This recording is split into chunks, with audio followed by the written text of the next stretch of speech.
Welcome everyone. My name is Tolu. I'm a Christian dating coach and I specialize in helping Christian women over 30 to date and marry after heartbreak. Okay, so if you're over 30, you're a Christian woman, you want to get married, you maybe have a child, you're divorced, you've come out of a long-term relationship that didn't go the way you expected, then I'm here to help you.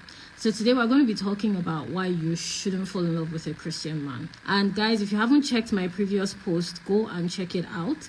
I've been doing this for 9 years and I've seen so many stories of women that have gotten into a marriage and gotten the shock of their lives because it turned out that the guy was nothing like what they expected. It turned out that the relationship was nowhere near what they anticipated because the man did not turn out to be what they thought they were marrying. Okay, whether it was lack of attraction, physical abuse, there have been situations that have taken place in marriages as a result of this major mistake that a lot of Christian women make. Okay, and I've seen this again and again and again over the past 9 years, which is why I take this work very seriously. So I want you to understand, okay, when we're saying falling in love with a Christian man, I'm talking about a man that portrays himself to be a Christian.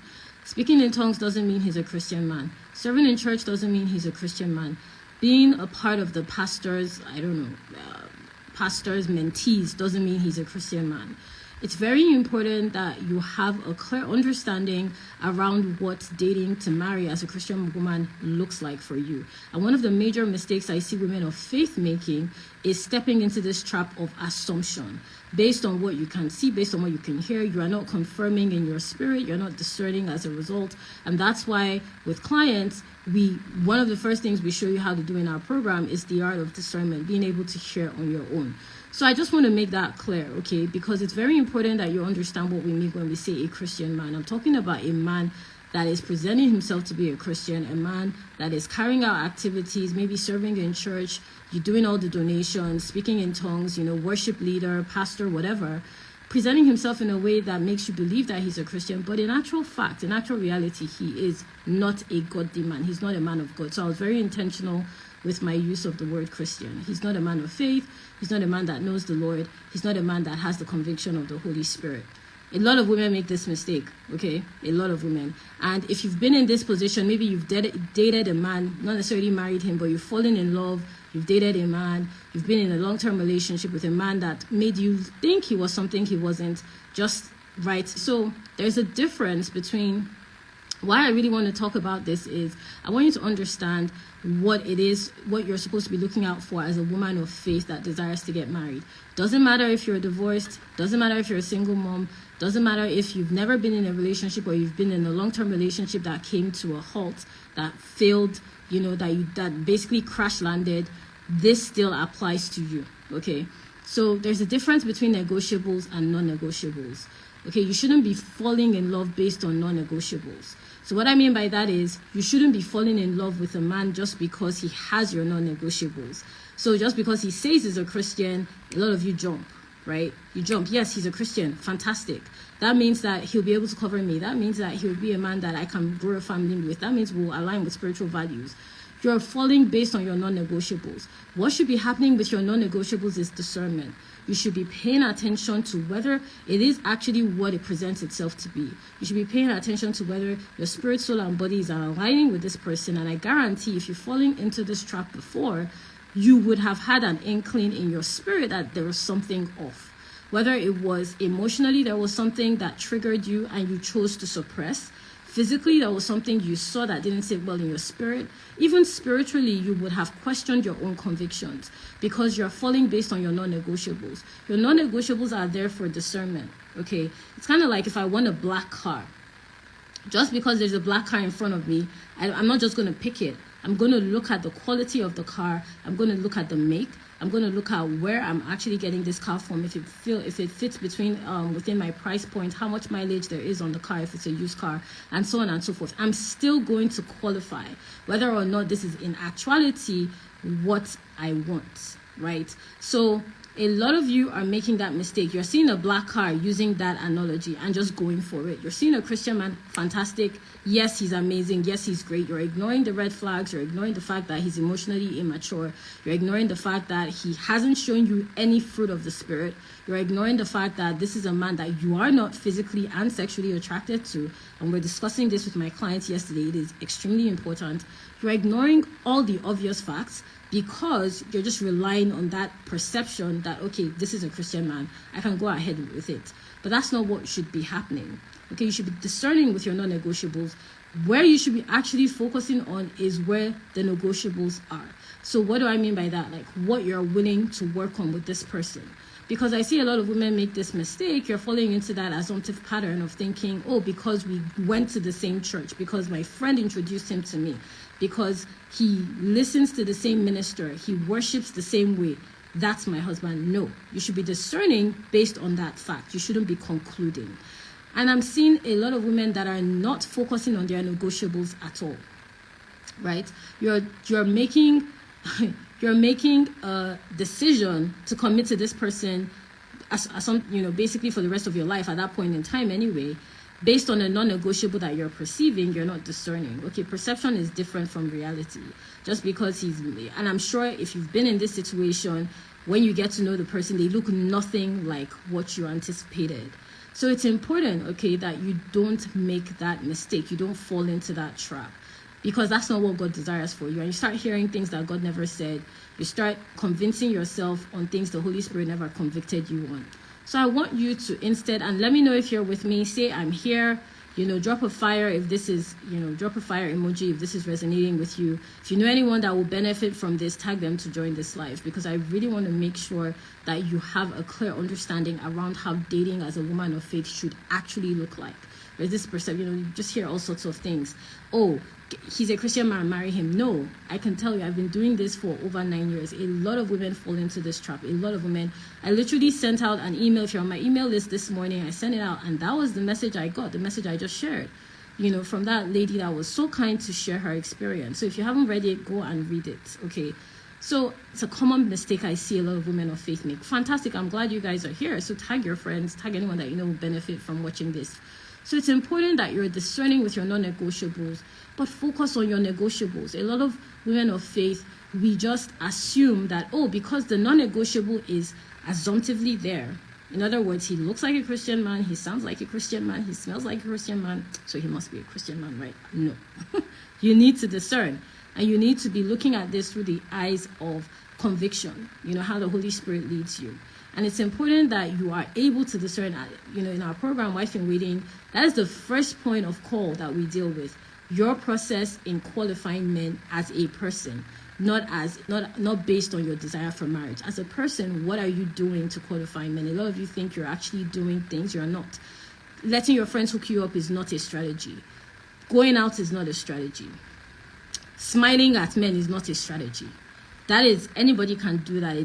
A strategy means that a specific line of action with a desired outcome. Okay, none of those things I mentioned will lead to the desired outcome of marriage. Those are things, smiling at men, letting your friends hook you up, that can lead to all sorts of things. And I'm sure some of you have horror stories from people that your friends have hooked you up with, or from people that you met at an event, or you met on a platform that you thought was safe.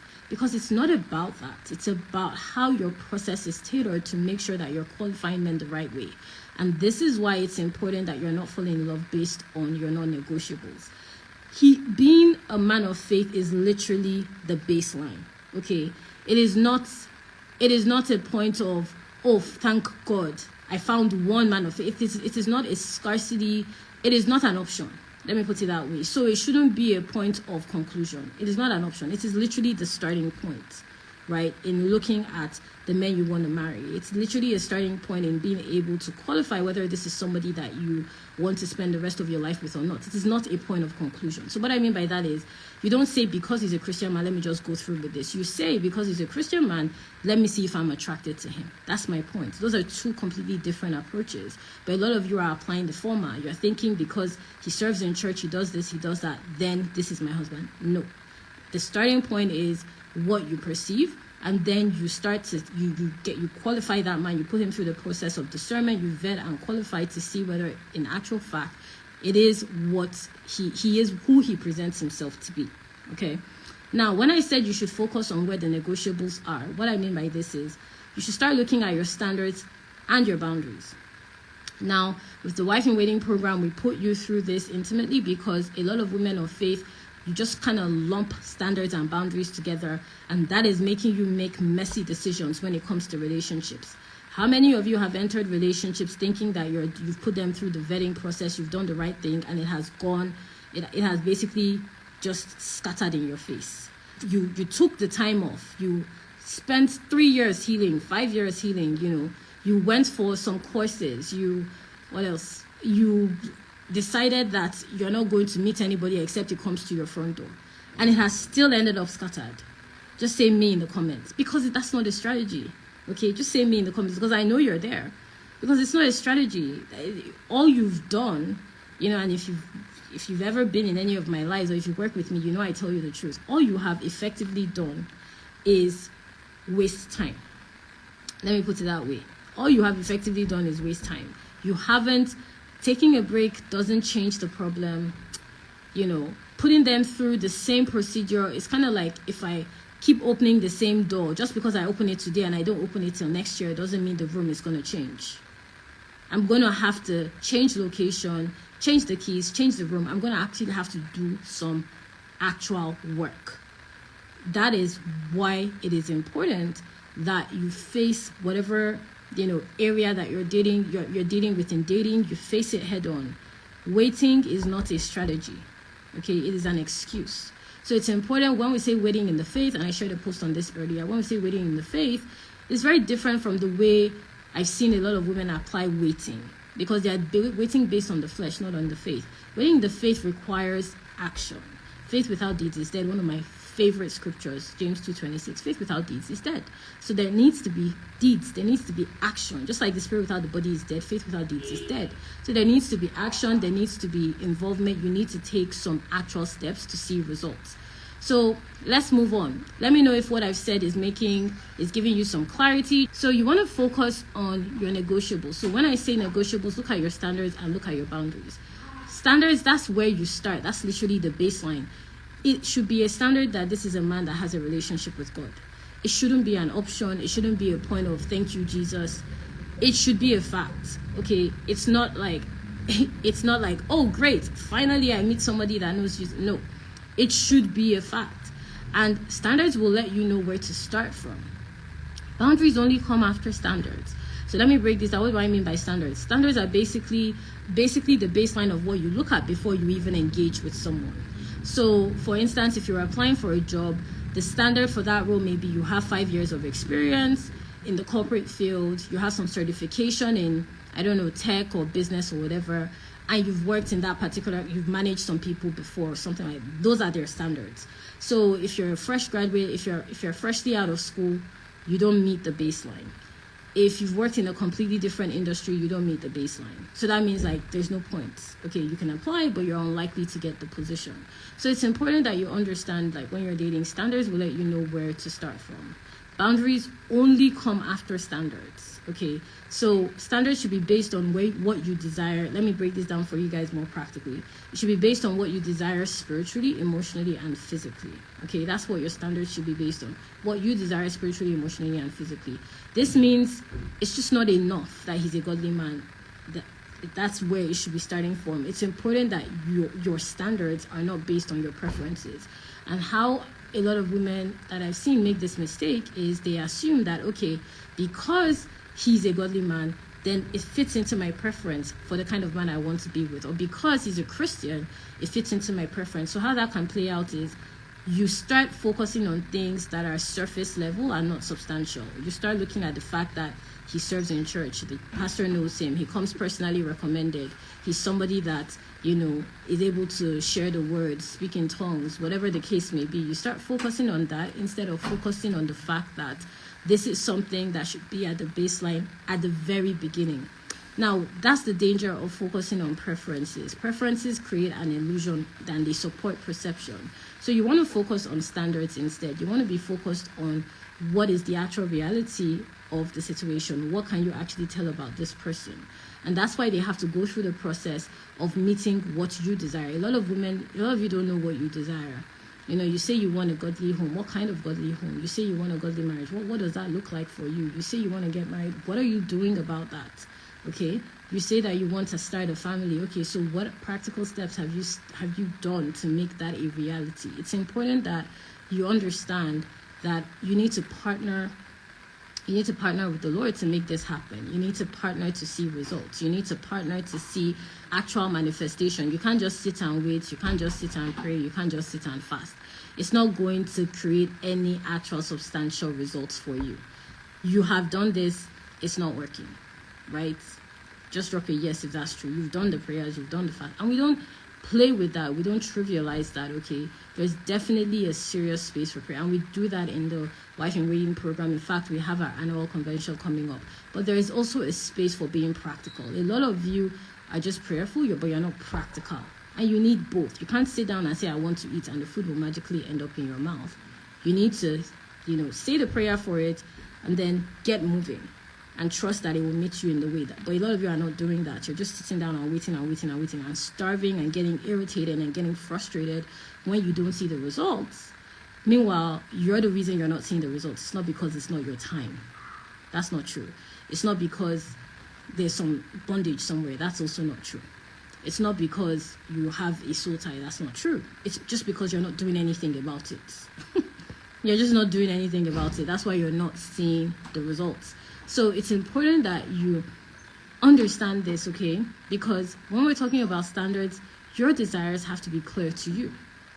Now, if you've ever been involved with a man that was portraying himself to be a Christian, portraying himself to be somebody that he was not, portraying himself to be somebody that could lead you, that could guide you, if you've ever been in that situation, I promise you that a part of that decision to be with that person that turned out to be false was based on a desire that you hadn't, what's the word? A desire that you hadn't concluded with yourself.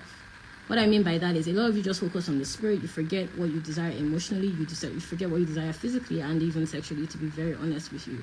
You just kind of neglect all those other areas and you say, yes, I want a man of God. But what you don't understand is how you experience that man emotionally, physically, and how you're drawn to him sexually is a reflection of his relationship with God as well.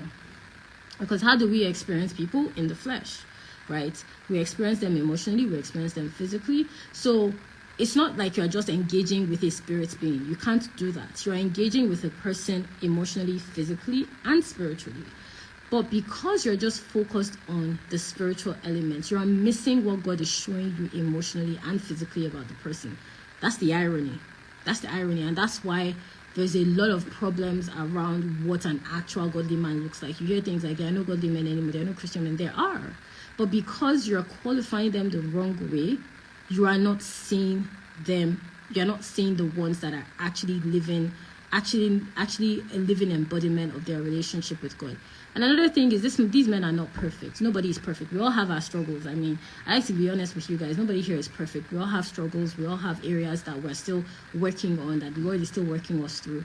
So it's important that you apply that in your dating process. And that's why standards should be based on what you desire, spiritually, emotionally, and physically. So it's not enough that he's a godly man. It's important to understand that standards are not preferences.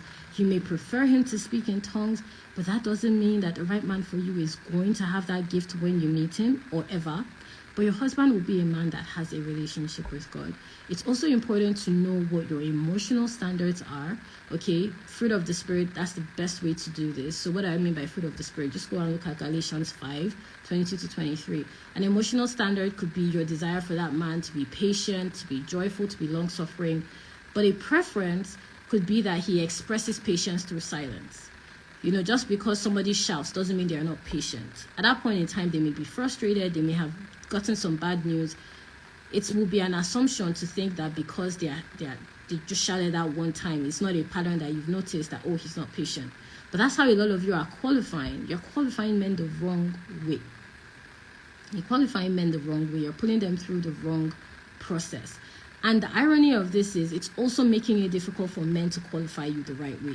So you may be talking to a good man, you may be talking to a man that is actually looking for a serious relationship, but because your qualification process is all messy, he doesn't see that. All he sees is a woman that is also messy in her thinking. Because why are you asking me this question now?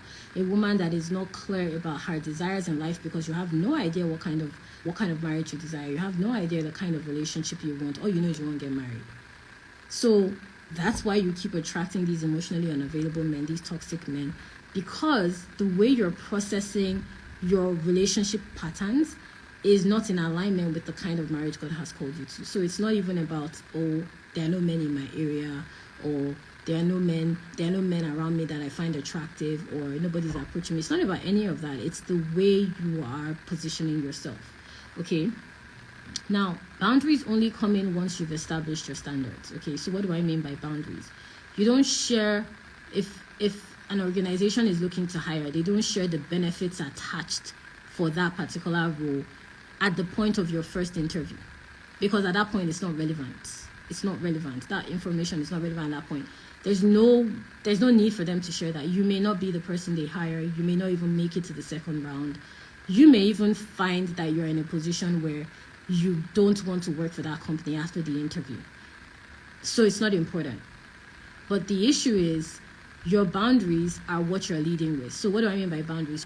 Dating in a way that is in alignment with what you don't want. You know, I've been having a conversation with a couple of you because I'm really looking to help. You know, if you're a Christian woman, you are a professional, you know, you work in the professional space, you're over 30, I'm looking for you to help you, okay, to date, to marry, especially if you've gone through major heartbreak. Just send me a DM saying ready. Just say ready. Okay, if you're a Christian woman over 30 and you work in the professional space and you've gone through major heartbreak and you want to date to marry, just send me a DM saying ready. Okay, because that's the woman I'm looking for right now to assist. And I want to put you through our framework to make sure that you make all these adjustments. Because I promise you, the issue isn't that there are no men. It is your mindset towards dating. I've seen this again and again and again. I've been doing this for a long time, guys. And what I'm seeing, the pattern I'm seeing is literally our clients have gone from single to married in less than 12 months. After leaving 5-year relationships, they've stepped into marriage within 5 months. Just because of that switch. Just that switch. Just that shift in position. Just that shift in understanding. Just that shift in discernment. That's all it is. That's all. It's very simple, all you need to do. And that's why our program is outlined in a very specific way, to make sure that it's easy for you to make that change, to make that shift. So if you're a Christian woman over 30, you know, you work in a professional space, you're ready to do the work, you've gone through major heartbreak, doesn't matter if you're divorced, doesn't matter if you're a single mom, just send me a DM saying ready. Let's have a conversation. So let's go back to this, right? Boundaries in this context is you're communicating, oh, I don't want a man. Guys, give me just anything that comes after I don't want. That's a boundary. And a lot of you are leading with that when you are meeting these men. A lot of you are leading with, I don't want any man to waste my time. I don't want any man that can't handle me emotionally. I don't want any man that is not on my spiritual level. Those are boundaries, and they come across as barriers when you start dating from that perception. I don't meet men in my location. I don't meet men around me. I don't meet men that are as intelligent as me. Those are boundaries, and they come across as barriers. So even when these men are around you, they can't see you. They can't see you because you're not available to be seen. That's what you're communicating. You're not available for interaction. You're not available for intimacy. You're not available for conversation. What you're available for and what you're communicating is you're available for misunderstanding. You're available for disappointment. You're available for resentment. You're available for regrets. So that's why you keep attracting men that are disappointing, take advantage of you, that are not respectful, that disrespect you, because that's what you're available for. Okay? So it's important that you understand how boundaries should come into play. Boundaries only come in once you've established your standards. That's the only time they become relevant. That's the only time they can be taken within context. That's the only time that they can be treated with respect. And what we do with our Wife in Waiting program is we break down the stages of dating so it's easy for you to know exactly how boundaries and standards should play hand in hand in choosing a partner. Okay, I'm really good at this, guys. I've been doing it for a long time. So I'm telling you the truth. You don't put the cart before the horse. You don't. If not, you're going to, don't be surprised if you keep having an accident. Because that's what happens when you put the cart before the horse. You know, don't be surprised if you keep stumbling against the same roadblock. If you've never been in a relationship in the last 2-3 years, if you always experience broken engagements, if you keep meeting men that just waste your time, it's not them, it's you. You need to make the shift. You need to start putting yourself in a position where you can qualify and vet men the right way. Okay, so your dating stages are important. What do I mean by dating stages? I mean like there are phases in dating. There are stages in dating, just like there are stages when you're applying for an interview. There are stages before you get offered the role. There are stages before you get where you are still what they call that, where you are not confirmed, okay, as an employee of the company. There are stages, there's a process, there are principles involved. So there are stages of dating, and in our program, once you join, you get immediate access to how those stages apply, because it is important. If it wasn't, you wouldn't be struggling to, find men that meet you at the space where you are. You have to put them through the correct filters in the right order. Standards come before boundaries. Those are one of the filters. Okay, God speaks through what you also find attractive in men as well. What do I mean by that? You don't want to neglect physical attributes of attraction. Okay, so I'm giving you guys reasons why you shouldn't just fall in love based on the fact that he's a Christian man. It is a given that he should be a godly man. You want to be looking at what you find attractive in this man physically as well. Literally was having a conversation with wife-in-waiting clients yesterday about this. I was having a conversation with 2 clients about this, about the fact that you need to be able to know and trust yourself when it comes to what you desire physically. You need to make yourself available for that. Okay, and we're successfully able to get these sisters to get, and we call ourselves sisters. These are my clients in wife-in-waiting. We call ourselves sisters. It's a sisterhood. Our clients come from different locations, all professional women, all Christian women, all desiring of marriage. And we create that space where they can share, and we coach them through the process of how they can date in alignment with the marriage God desires for them. And this is one of the conversations that was coming up. We're successfully able to iron it out. In fact, one of our sisters yesterday successfully got herself out of that situation with no wasting time, no thinking about it for months, no debating with her emotions whether or not she's making the right decision. She was clearly able to make that decision that this isn't what she wants, and she understood why. Okay, so there's a benefit to that, because it's kind of like, imagine going to a job and they just tell you, I don't know if I want to hire you or not. Are you going to want that job? They say, I'm not sure if I want to hire you. I don't know. I mean, I'm thinking about it, but I'm not too sure. I'm not too convinced yet. Are you going to take them seriously? Of course you're not, because clearly they can't make up their mind about you. So why should you make up your mind about them? But that's how a lot of you are dating. You're dating like, I'm not sure. I don't know if this is what I want. I don't know if this isn't what I want. So of course you're going to attract men that don't know what they want. Of course you're going to attract men that don't know if they want to commit to you. Of course you're going to attract men that don't know if they want to get married to you. Of course, because that's what you're making yourself available for. So God also speaks through what you find attractive. Okay, I want you to start dating from a conscious understanding of what your husband looks like. Guys, I'm saying a whole lot. Let me know if you're still following me. And listen, if you want my help, you're over 30, you've gone through major heartbreak, whether it's a divorce, a broken engagement, a long-term relationship failure, just use this link that is pinned to apply for wife-in-waiting. Or if you want to have a conversation with me about how I can help you, just DM me ready. DM me ready, and we'll have that conversation. So let's get back to this. Okay, I want you to have a conscious understanding of what your husband looks like. Okay, what does your husband look like? Let's have a conscious understanding of this. You will be attracted to him spiritually, emotionally, and physically. And I stand firmly behind this. I will always say it. All 3 are important. But a lot of you are just focusing on the one. You're just focusing on the spiritual, or you're just focusing on the physical or the emotional. So of course you're going to end up falling in love with a man that is incomplete. Okay, what I mean by incomplete, you haven't fully put him through the process of whether or not this is somebody you can build something sustainable with. Now, mind you, I'm not saying there won't be difficulties. I'm not saying there won't be challenges, but you will be fully conscious of what your spouse looks like, so that you can put them through that process of knowing whether this is your spouse or it isn't your spouse. A lot of you don't have that consciousness. You don't. The way you're dating, you do not. Okay, you're waiting for that man to ask you out. You're waiting for him to take you on a date. You're waiting for him to tell you the next step because you don't know what the right man for you looks like. Let's just be honest. And this is a non-negotiable. Okay, it's a non-negotiable that you should be attracted spiritually, emotionally, and physically. It is not optional.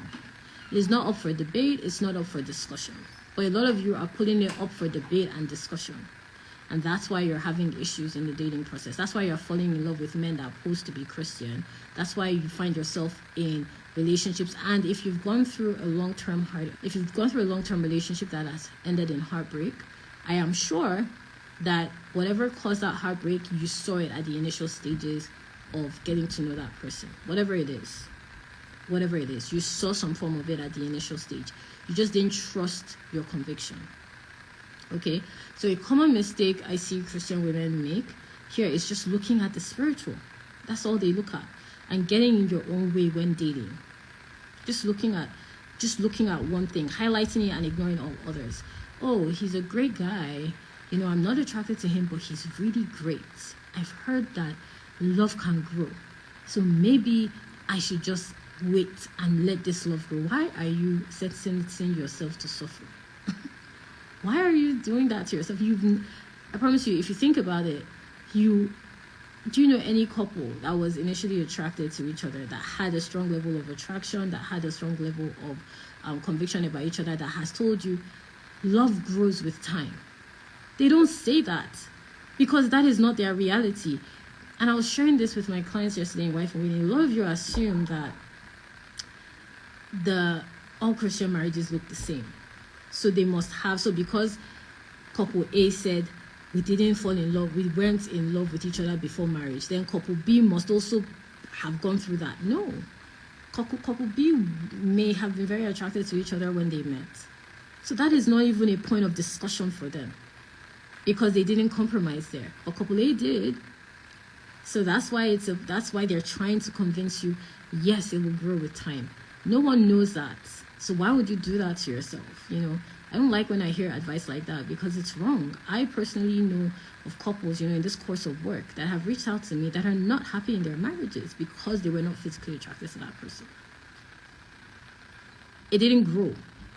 Okay, it didn't suddenly appear after 6 months, 8 months, after 10 years. It was nowhere to be found. Okay, so it doesn't happen like that. So you need to look at more than the spiritual. And on the flip side, thinking, oh, because he's a Christian, because he looks like a Christian man, he'll take care of me, he'll be a great guy. And then you end up in a marriage where the guy is not taking you seriously, he's taking advantage of you financially, emotionally, physically abusing you, you know, just doing the whole thing, putting out a lot of negative energy, negative experience, not even energy at this point. You're literally experiencing negativity on a daily basis because you ignored that, right? And you do this to yourselves, for yourselves. Okay, you just qualify yourself spiritually. You just look at yourself spiritually. You just think, oh, you know, because I'm a Christian woman, that is all that matters about me. I love the Lord. That is all that matters about me. Well, newsflash, it is not. That is your identity. What is an identity? That is how you see yourself. That's how you experience life. But that is not how other people are going to experience you. Right? So what do I mean by that? You don't go up to everybody saying, I'm a Christian, I'm a Christian, I'm a Christian. They're going to experience you emotionally based on your communication, your conversations, and physically based on maybe the environment in which you're working, how you both collaborate. So it's the same thing with dating. It's not okay to just be like, yes, I'm a Christian woman, yes, I'm praying. How are you showing up emotionally and physically? And I've been having conversations. I keep saying this because, you know, I've been having conversations with a lot of you, and I'm seeing that there's a deficiency when it comes to expressing your emotional values and your physical values and being able to confidently walk in that awareness in the dating scene, which is why it's difficult to attract the right man for you, which is why you're falling in love prematurely. You're not able to properly discern what's going on through your dating process. But here's the thing. Men look at you first physically, even if they are godly and saved. Even if he has the fire of God in his heart, and he's burning for Christ, you know, kabashing and everything, he will still see you first physically. Sis. he will still have to talk to you. He will still have to experience you emotionally. So start working on how you position yourself emotionally and physically as well. That's why you keep thinking that there are no men in your location, because you've not positioned yourself physically. That's just the truth.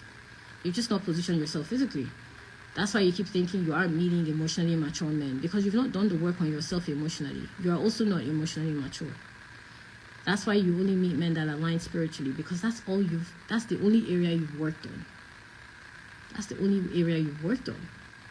Okay, so let me know if this has resonated with you. Guys, like this video, share it with a friend, and if you're ready to do the work, I'm looking for 6 women, just 6. That's all I need. 6 women of the faith, Christian, working in a corporate setting. You know, you have a professional line of work. You're very busy. You're over 30, and you're ready to do the work. You've gone through major heartbreak. Doesn't matter if it's a divorce, a broken engagement. Maybe you're a single mom. You don't really know how to navigate the dating scene. Then send me a DM saying ready. Just send me a DM saying ready. I'm just looking for 6 women. Send me a DM saying ready, and let's get started. Okay. So that's it, guys. Make sure to share this with a sister friend. You can apply for the Wife in Waiting program if you're ready to do this work. You know, literally talking to a client yesterday, she was able to, through our Wife in Waiting framework, she was able to eliminate that, because that's what happened. She eliminated a guy that was about to waste her time, but of course, because we're there, it cannot happen. Was about to waste her time for another couple of weeks. It did not happen because we are there. Our framework is there. Our coaching is there. Our curriculum is there. So it's not possible. Okay. So this program is for you if you're ready to see actual results in dating. You're tired of repeating the same mistakes month in, month out, year in, year out. You're just tired of it, and you're ready to do the work. You're ready to have the actual conversation that, you know what, let's do this. Okay. I'm ready to take this part of my life seriously. So send me a DM saying I'm ready, and let's get started. Or you can apply, you know, click link to apply for Wife in Waiting. Okay, guys, that's all. Share this with a sister friend. I will see you guys next time.